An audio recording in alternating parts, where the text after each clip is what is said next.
nice presentation. If you don't mind, I stand while presenting. Yeah. Good morning, everybody. I'm Claudio Giachetti from Foscari University of Venice in Italy.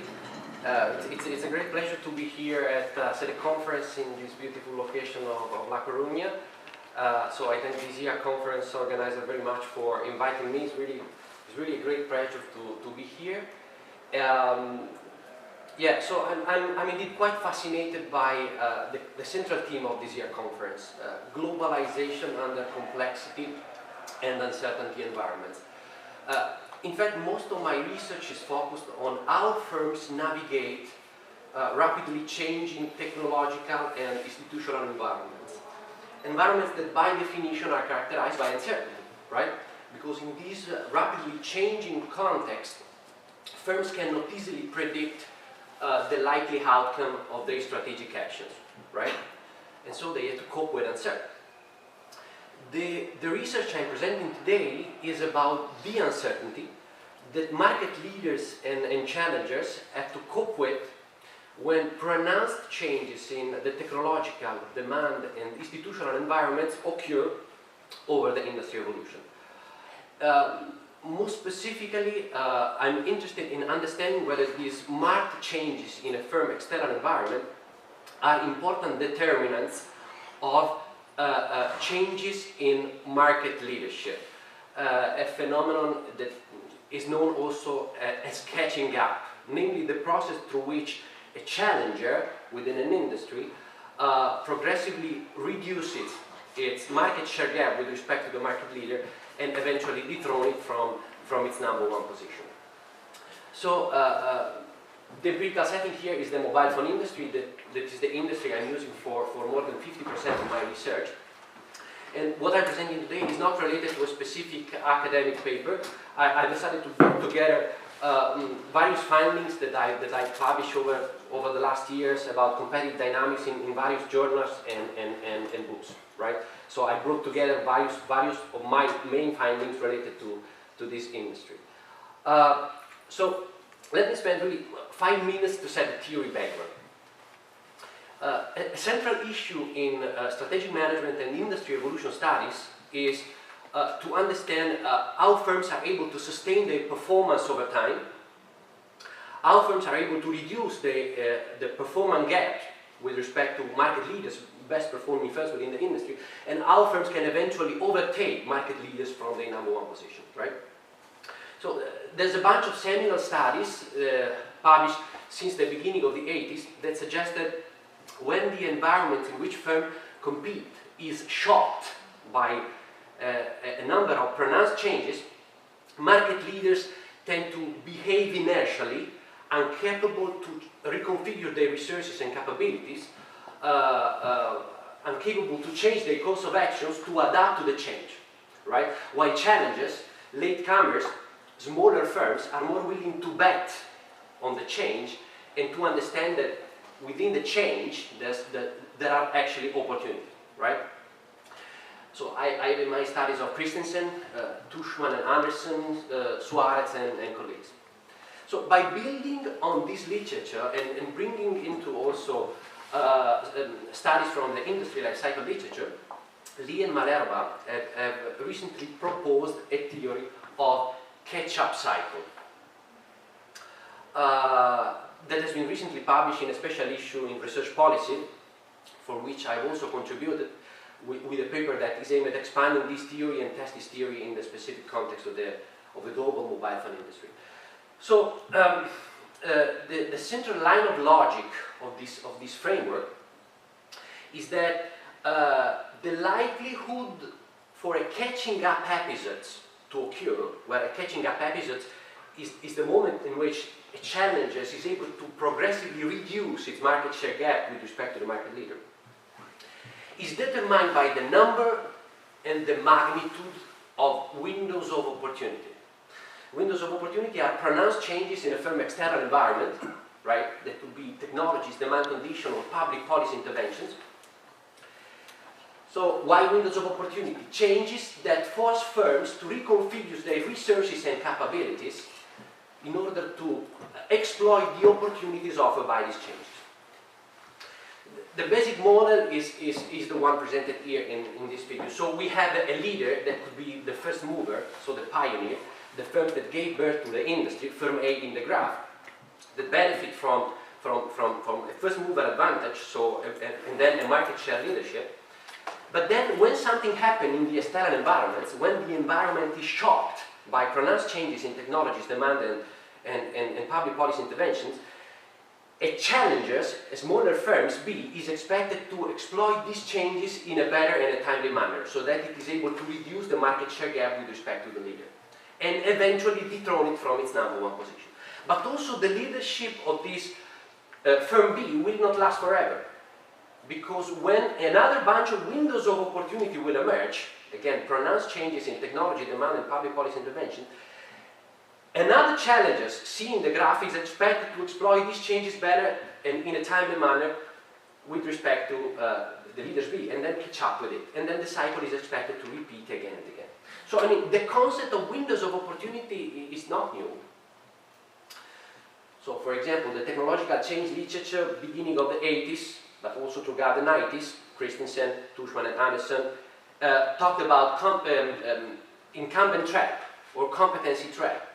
So when a new technology or product innovation is introduced in the market leader, and this change causes a technological discontinuity, the market leader is expected to behave inertially, incapable to understand the benefits of the new technology. So the leader is expected to continue investing in the old one, incapable to understand the opportunities offered by the new one. By building on this idea of windows of opportunity in the technological environment, authors have proposed windows of opportunity in the demand and institutional environment. So we have a demand window when we have a pronounced change in the consumer profile, right? Radical changes in demand conditions. So think about a product category that is traditionally sold to corporate clients, business to business, and suddenly becomes something that can be bought by everybody. So from business to business to consumers. So this is a massive change. Okay? And not all firms within the industry might be prepared to tackle this change, right? So think about the computer industry. 1970s, 1980s. So initially computers were targeted at corporations, big companies and hobbyists, right? Super complicated product, business to business. But then from the beginning of the 80s, they became increasingly personal, meaning that the buyers of this product changed from corporate clients to consumers. So a massive change. Not all manufacturers were ready for this change. Not all manufacturers understood how to change the design features of this product and also how to marketing this product to a different profile of consumers, right? Institutional windows. Institutional windows are big public policy intervention that, using North words, change the rule of the game. Right? Change the rule of the game. So think about a country that suddenly reduces import duties for those firms that are willing to move part of their production into that country. Or a country that suddenly says that in order for you firms to build up your own branded brick and mortar store, you need to move part of their production into my country. This is actually what's happening, for example, in the Indian mobile phone industry. Apple has only recently considered the opening of Apple Store in India, because only recently he has thought about moving part of the production of the iPhone in India, right? Or think about the government of a country that suddenly says that foreign companies represent a threat for its national security, right? And then it orders local suppliers to stop supplying components to these foreign companies.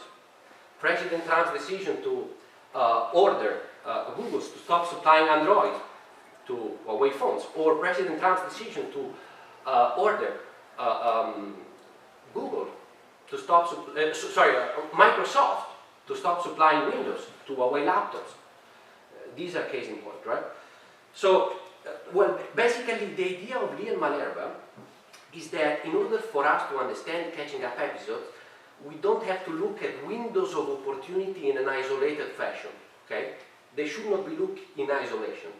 They should be looked in a joint fashion, so, right?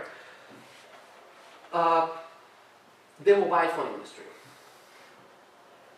Well, I believe that the mobile phone industry is a super interesting setting for examining this phenomenon. Well, first, the industry has massively changed in terms of technologies. So think about the first mobile phones that was introduced at the beginning of the 80s by Motorola, that actually gave birth to this industry. The Dynatac 800X, the first model on the left. Yeah, I mean, it weighed more than 1 kilogram.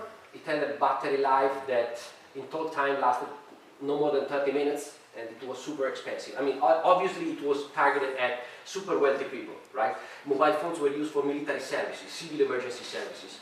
Nowadays, I mean, they are a quintessence of convergence, the quintessence of convergence, right?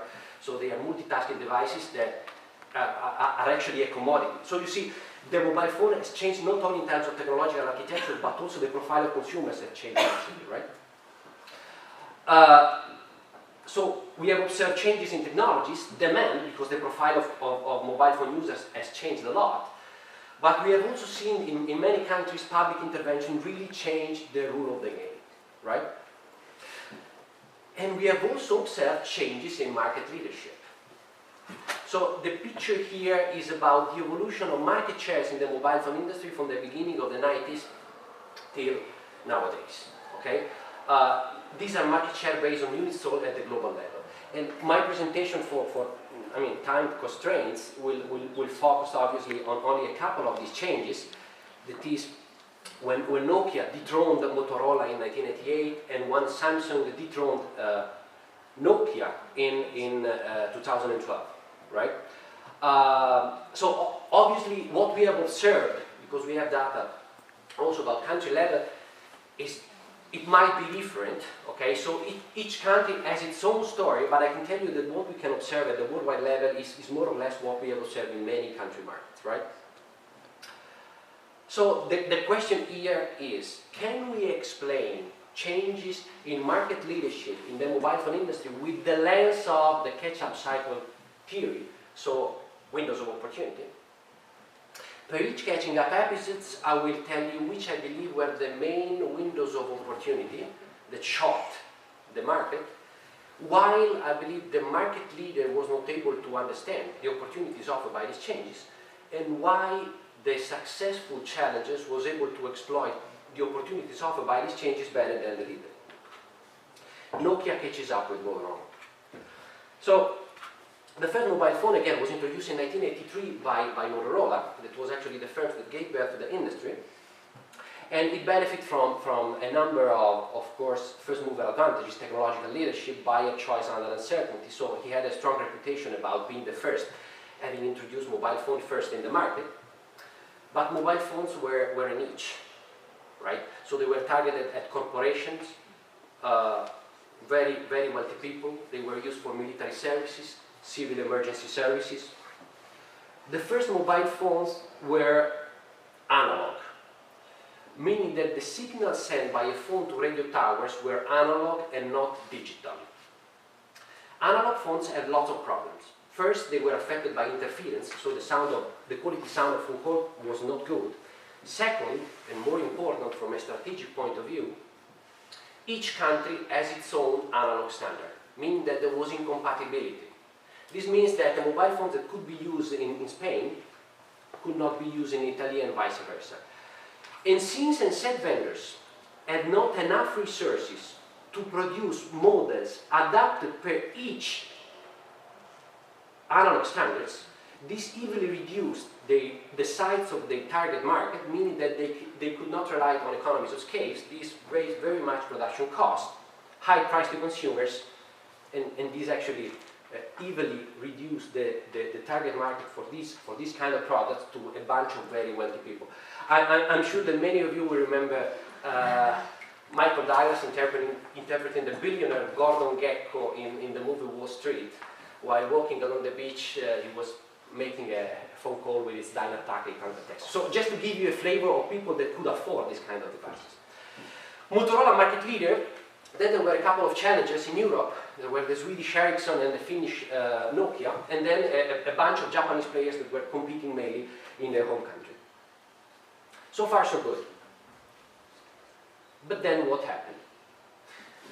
Then it happened that the market was shocked by three pronounced changes in technology, institutions, and demand conditions. The first change is what we call the analog digital technological discontinuity, which refers to the introduction of digital technologies as real substitutes of analog technologies for mobile phones. The second is what we call the asymmetric regulatory changes in Europe and the US, which refers to the way United States and Europe supported in a different way the diffusions of digital technologies, respectively in United States and the European Union. And the third, that is a demand window, refers to the progressive transitions of mobile phones in developed countries from niche to mass market product, which refers to a pronounced change in the profile of consumer for this kind of devices. The point is that, you see, these changes created opportunities because all firms were beginners with this kind of change. And it's when the change creates a situation in which everyone is a beginner with the change that challenges have opportunities to catch up. So when at the, so first windows of opportunity, analog, digital, system, technological discontinuity. When at the end of the 80s, the European regulatory authority decided to declare that their intention of building up a unique digital standard working throughout the whole European continent, it was expected to improve the quality sounds of phone call. It was expected to offer roaming possibility throughout the whole European continent, meaning that a mobile phone, the digital mobile phone working in Italy, could be used also in Spain and all the other European countries.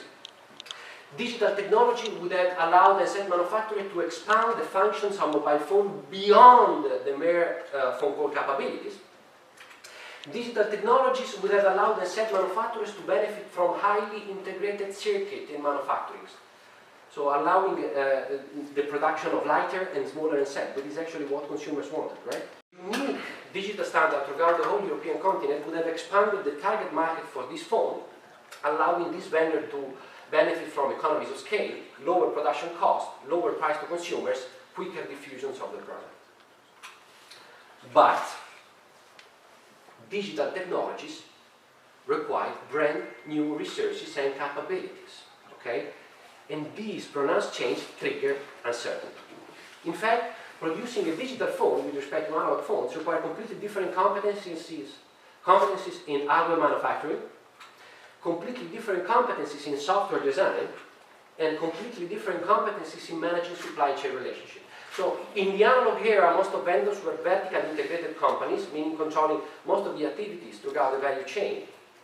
With the digital era, the number of components within a set would have increased exponentially, forcing these firms to start building relationship with specialists upstream and downstream the value chain. So this would have forced vendors to completely change their business model, right? And this created uncertainty.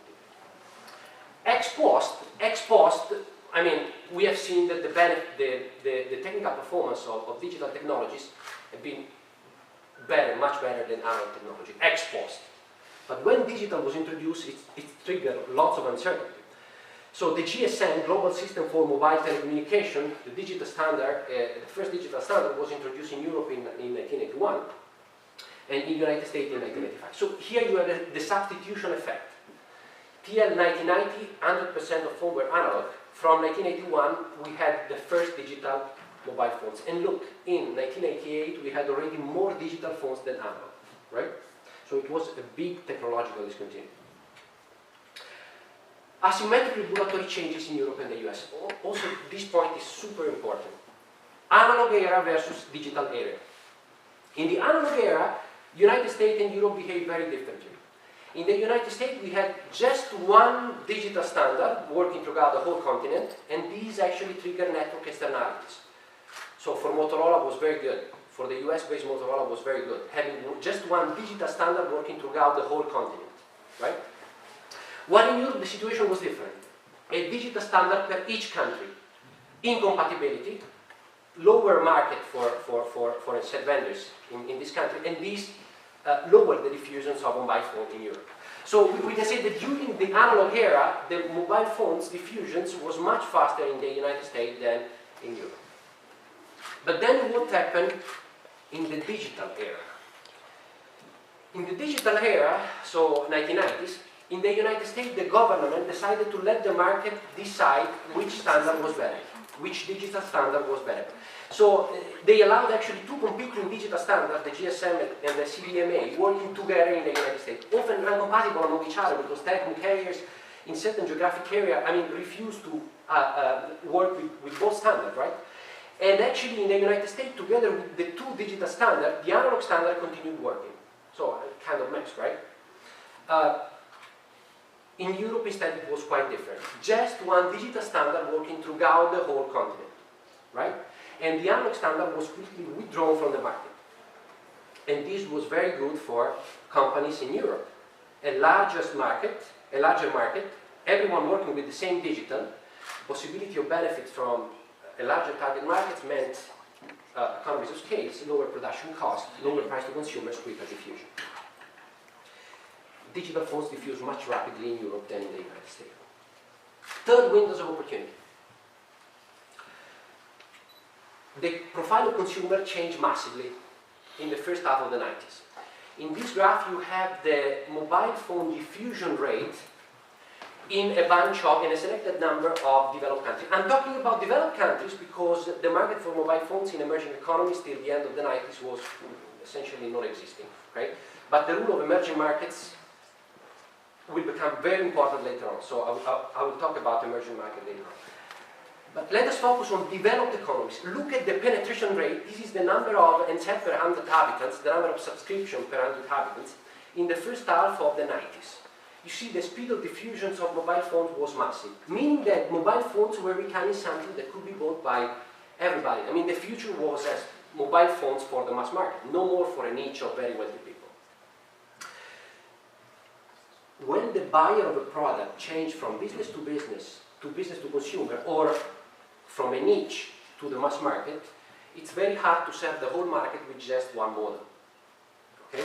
If you want to serve the whole market, you need to segment the market, identify the difference, because the basic assumption is that consumers have heterogeneous needs, right? So in order to serve the whole market, you need to segment and develop product model targeted at each market segment. So segmentation would have become the key basis for product differentiation, right? A massive change, right? A massive change.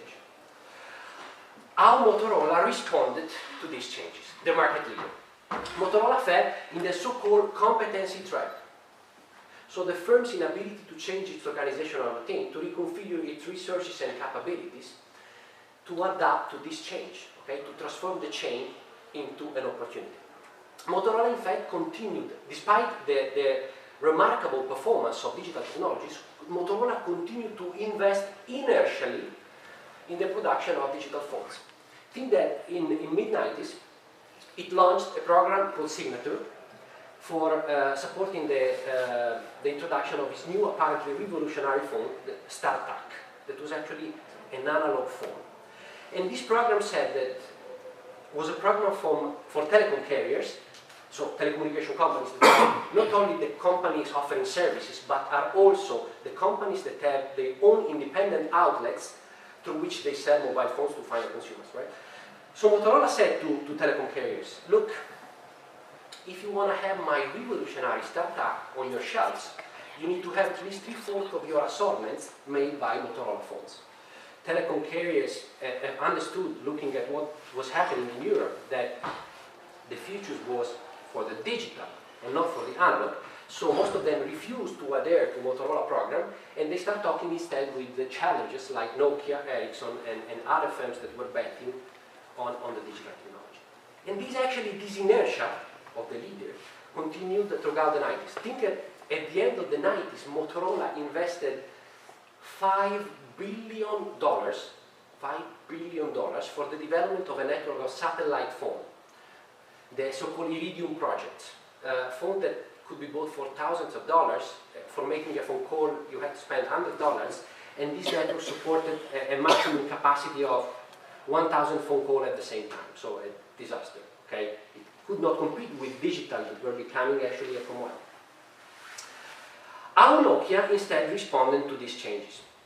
Well, first Nokia understood before others that in order to be competitive as an asset vendor, he had to enter into a complementary activities within the value chain. That was the production of technical equipment. Technical equipment are technologies that are mounted on the radio towers owned by telecommunication companies and serve to make the mobile phone works actually. So from the end of the 80s, it started investing in the production of technical equipment for mobile phones, and this even increased the bargaining power of Nokia with respect to telecom carriers.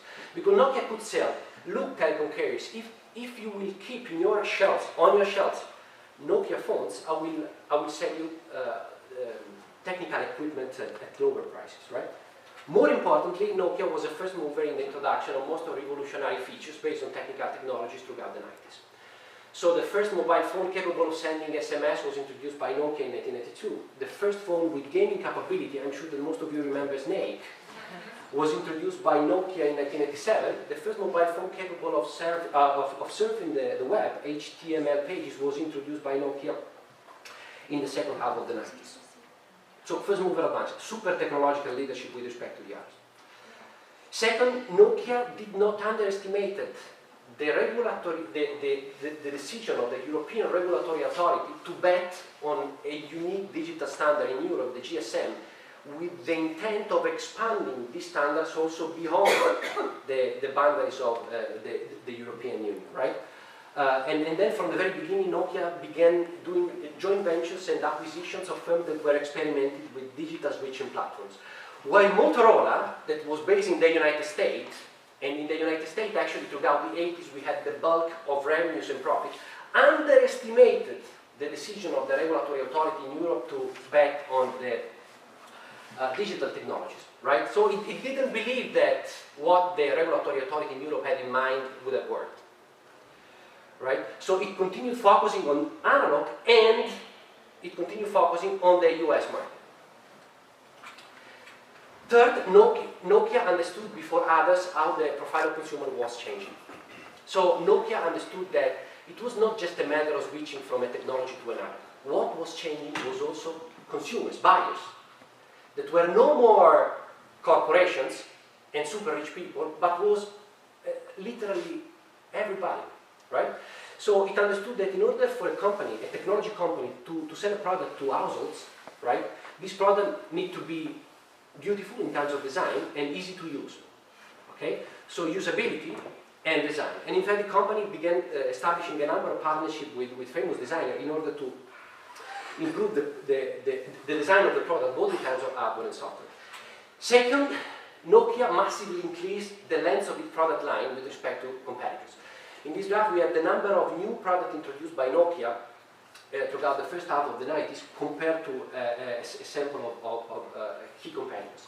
I mean, you can see how the length of the first product line, where the length of the line is given by the number of phones within the portfolio introduced every year, was much longer. That's because the company wanted to offer product variety to consumers. And in order for a company to serve the market of consumers, you cannot pretend to serve the whole market with just one phone model, right? So you need to segment the market, again, design phones that are taught per each market segment. And this implied lengthening the line a lot. And third, it understood before others that if the profile of consumer is changing, so it's no more companies only, it's no more Gordon Gekko, but it's consumers, you need also to change the way of communicating with these new buyers, right? So Nokia connecting people slogan introduced at the beginning of the 90s is a case in point. At the bottom of these slides, we have a quote from Jorma Ollila. This is the legendary CEO, there was a legendary CEO of Nokia from 1982 till 2006. And he said, 1981 to 1983 were the defining years for who understood what the business was really about. You see, this really gives the idea of window. Window is something that opens at a certain point in time, but also closes at a certain point in time. So although the market was continuously changing also after 1993, it was in those specific time periods that was important to adapt, to reconfigure resources and capability to adapt to the change and actually exploit the opportunities offered by the change. Arriving later would have been too late, right, to sustain performance. So one of the lessons learned here is that in order for us to understand catching up episodes, we cannot look at windows of opportunity in isolation, but we have to look at windows of opportunity in a joint fashion. So for example, I believe that Nokia was not able to catch up so rapidly with Motorola only because it was the first mover in the adoption of digital technology. That was not enough. Nokia was able to catch up so rapidly with Motorola because it was able to exploit at the same time another important window of opportunity. Understanding how the profile of consumer was changing and adapt products accordingly, right? Ericsson, for example, is a case in point. Ericsson was also a first mover in the adoption of digital technologies, so he bet on the digital technologies very early, as Nokia did, but it was not able to understand how the profile of consumer was changing. So Ericsson digital phones were very similar to its analog phones, right? So they were not beautiful in terms of design, and they were anti-user friendly. Okay? So no way to sell this kind of phone to consumers. And in fact, Ericsson was never able to catch up. Right? So we say that that one of Ericsson, that attempt actually to catch up with Motorola, is an aborted catch-up. Okay? When the challenges is able to only partially capture the opportunity offered by the windows of opportunity. So it reduces its market share gap with the leader, but only up to a certain point. Right? And then it comes the beginning of the 2000s. At the beginning of the 2000s, the scenario was interesting. I mean, I would like to outline maybe 2 points. First, in most of developed countries, we had saturation in terms of mobile phone penetration rate, meaning that the number of subscribers per 100 inhabitants was close to 70, 80, 90%. Nearly everybody had already bought a mobile phone for the first time. So purchases were for replacement, right? So vendors were struggling to update their mobile phones in order to stimulate the demand for replacement purchases, right? And mobile phones were becoming increasingly multitasking. The second important point is the declared intention of Microsoft at the end of the 90s to enter into the mobile phone industry, not as an handset vendor, but as a provider of operating system. So the intention of Microsoft was to introduce an operating system for mobile phones that would have transformed the mobile phones, or at least a segment of mobile phones, into product not capable to providing only phone call capabilities and basic multimedia functionalities, but also PC-like capabilities, what we know nowadays as smartphone, right?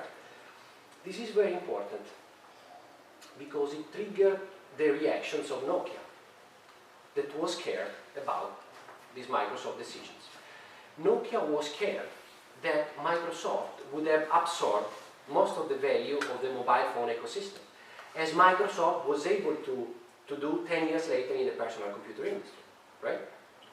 So what happened? It happened that Nokia established a joint venture with a bunch of the other leading vendors in the industry, Ericsson, Motorola, and the software company, and the British software company called Xeon, to build up a new platform, Symbian, for smartphone, okay, this new generation of devices, and contrast the potential entrance of Microsoft within the industry. So the basic formula of Symbian was that each licensee would have paid a license per each commensurate with the number of Symbian-based phones sold in the market. So the more I sell, the more I pay. And this money would have served Symbian to reinforce and improve the quality of the platform, right? Contrary to Microsoft, that when entering into the industry at the beginning of 2000s, charged the handset vendors nearly $15 per phone, so much higher in terms of price. And in fact, Microsoft was never able to take off, okay? While Symbian established a strong leadership into the smartphone industry. It was a niche. It was a niche. So more than 90% of the market, I would say more than 95% of the market were feature phones or regular phones. In these 5%, Symbian dominated, with Nokia dominated within Symbian-based phones. But then something happened. Two windows of opportunities we have identified. There are others, Okay, there are others. So at the country level, there are other windows of opportunity. So you see, the phenomenon is quite complex. But here, I will focus the attention on the two I believe were more important. First, the regular phone's smartphone technological discontinuity, which refers to the introduction of a new generation of operating systems at the end of the 2000s that set the basis for making the smartphone the dominant design. And this is Apple iPhone with its iOS and Google's Android. The second window is the progressive transitions of mobile phones in developing countries from niche to mass market products. So as we have observed this change, this radical change of consumer profiles in developed economies in the first half of the 90s, now the profile of consumer was changing also in emerging economies. Regular phones, smartphone technological discontinuity. So Apple revolutionized the mobile phone industry mainly in two ways. First, it was able to look across substitute industries. The iPhone is a product that incorporates functionalities of products coming from three different industries that share similarities. The smartphone industry, the portable music players device industry, and the internet communication device industry.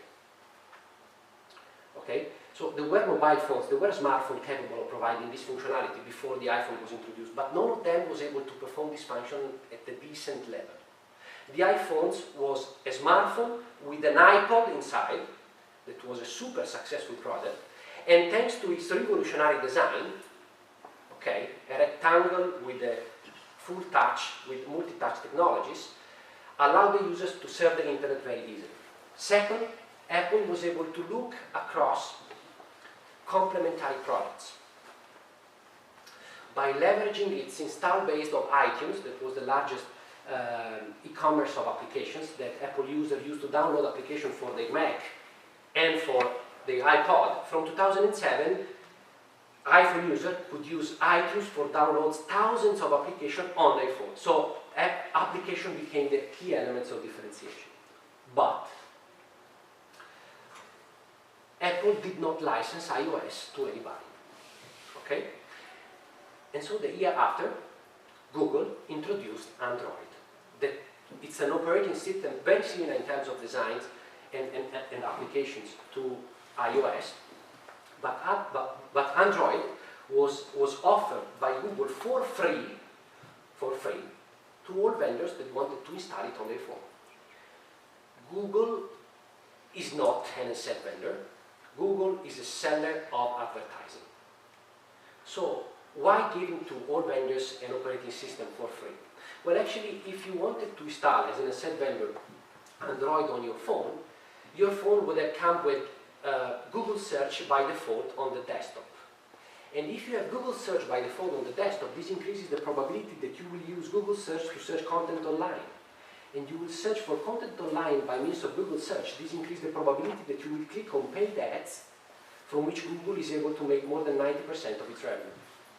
Moreover, Android-based phones are equipped with an app store that is called Google Play, from which users could download thousands of applications, most of them for free, but those that were for free run ads, advertising, right? Again, one of the main revenue-making strategy of Google, right? The problem is that, okay, ex post, we have seen that Google has become the dominant design, right? So in a few years, it captures more than 50% of the market, ex post. But when Android was introduced in 2008, it triggered lots of uncertainty, right? To go back to the central theme of this year's conference. It triggered lots of uncertainty, right? Because nobody could really understand in the near future whether this would have been the key platform for ACEDE. So look at what happened. Look at the pictures of the shares of operating system in 2007. So Symbian captured more than 60% of the market. And within this 60%, nearly 70–80% were in the hands of Nokia.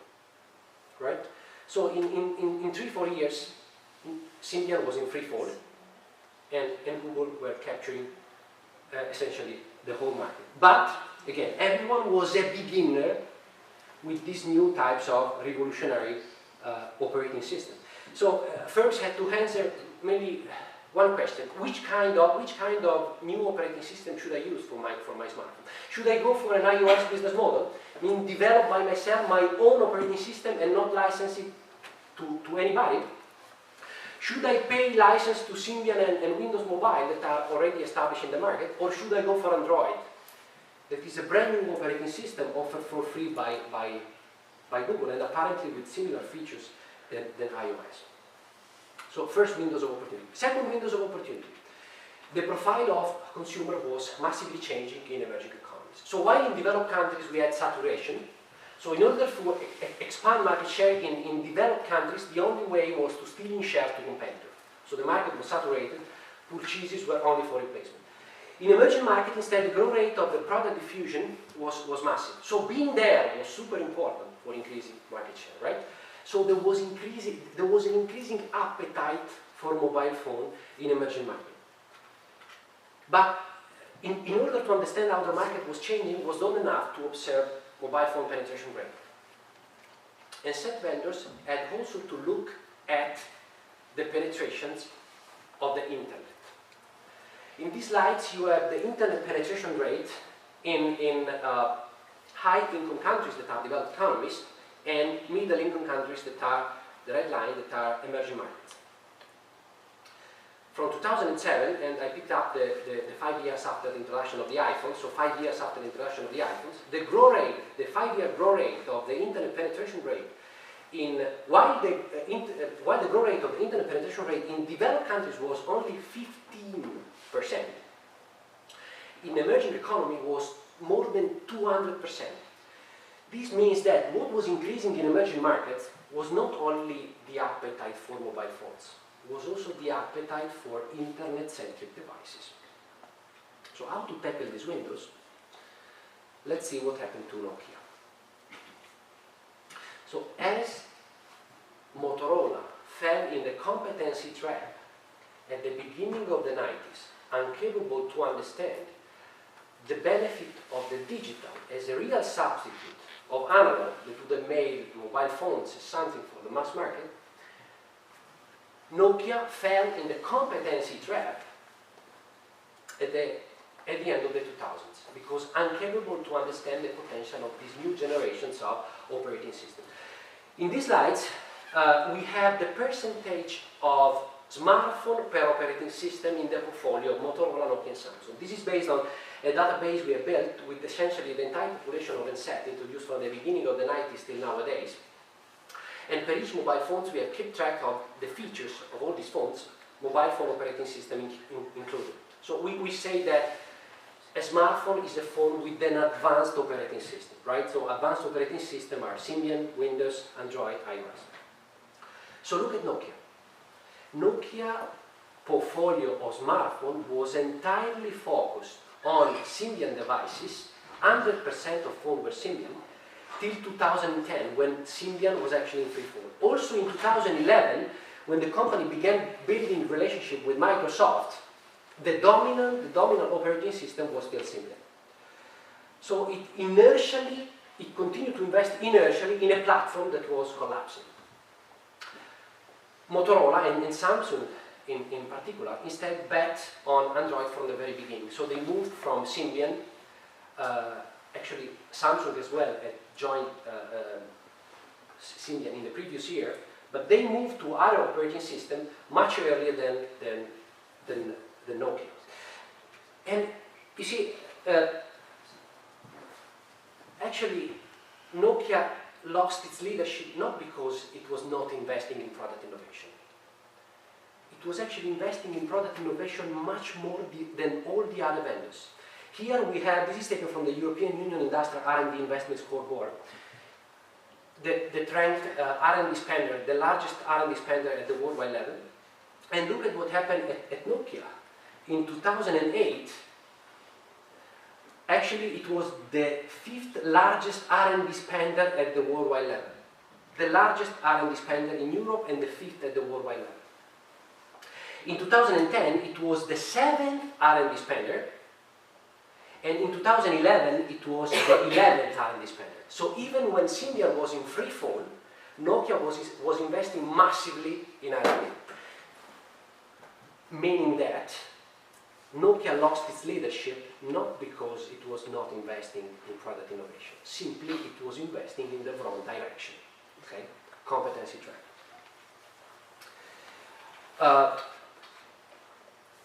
And Nokia was not able also to understand how the profile of consumer was changing in developing countries. Here we have the market share of Nokia in China. So look, that's impressive. So it reached its peak in 2008, but then collapsed, and it ended up that the company nearly exited the market in the subsequent 5 years. So it happened that the government, the Chinese government, in 2009, decided to withdraw the GSM standard from the country and substitute the GSM standard with an homegrown digital standard called TD-SCDMA. Most of Nokia phones working in China were based on GSM, but Nokia refused to adapt its model to the new homegrown standard. In 1 year, Nokia lost 50% of the Chinese market. Okay? 50%. Because it was unwilling to adapt its phone to how the market was changing. Right? So it underestimated the potential of this market. And in the remaining 50%, it faced super aggressive competition from local vendors that were super aggressive in terms of price. So from 33% market share in 2010 to 2012, in which the company had only 10% market share. We have estimated that within these 3 years, 50% of loss in terms of market shares of Nokia were caused by this collapse in the Chinese market. How Samsung instead tackled these pronounced changes in the technological and demand environment. In this graph we have the number of new products introduced by Samsung every year, okay, plus a bunch of other selected vendors. So you see that the number of products introduced by Samsung with respect to competitors is massive. And I can tell you that most of these phones were Android-based smartphones, right? So Samsung bet on Android much earlier than others. So it invested aggressively in Android. So it benefited from a number of first mover advantages, first technological leadership, so it understood before others how to install this operating system in its smartphones. And it benefited definitely from another first mover advantage that FMA's expert would call buyer choice under uncertainty. So in these super uncertain and ambiguous environments, lots of consumers thought that Android actually was developed by Samsung and not by Google. And this was caused by the fact that Samsung was investing massively in this operating system. Second, the company lengthened a lot its product line in order to offer consumer product variety. And actually decided to introduce lots of Android-based smartphones, similar in terms of features, but different in terms of sizes. This is a super costly and risky strategy for a company that only certain firms can sustain. Samsung could tackle with these decisions, so lots of Android-based phones, similar in terms of features, but different in terms of sizes in order to see which consumers like most. Samsung was able to conduct this strategy successfully because of its vertical integration. So it could control most of the production of components upstream the value chain. Samsung did not only design its phones, Samsung did not only assemble its phones, Samsung also produced most of components that were installed on its phone. So it could dictate production timings to actors upstream the value chain. It's similar to what we are observing in the apparel industry with Zara. So it is able to perform fast fashion because it is vertically integrated. It can dictate production timing to suppliers upstream the value chain, right? Also, Samsung understood before others how the market was changing. So it understood this demand window. Again, look at these slides. We have the internet penetration rate in a bunch of emerging markets plus United States. So when the iPhone was introduced in 2007, the internet penetration in the United States reached saturation, right? While the growth rate of the internet penetration rate in emerging markets was massive, meaning that the appetite for internet-centric devices in emerging markets was booming, okay?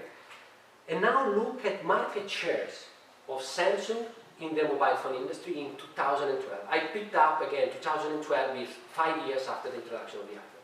The first percentage is the market share of Samsung in the overall mobile phone market in that country.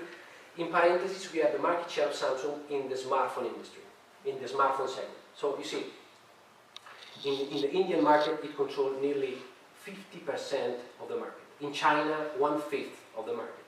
In Brazil, Russia, 1/3 of smartphones were made by Samsung.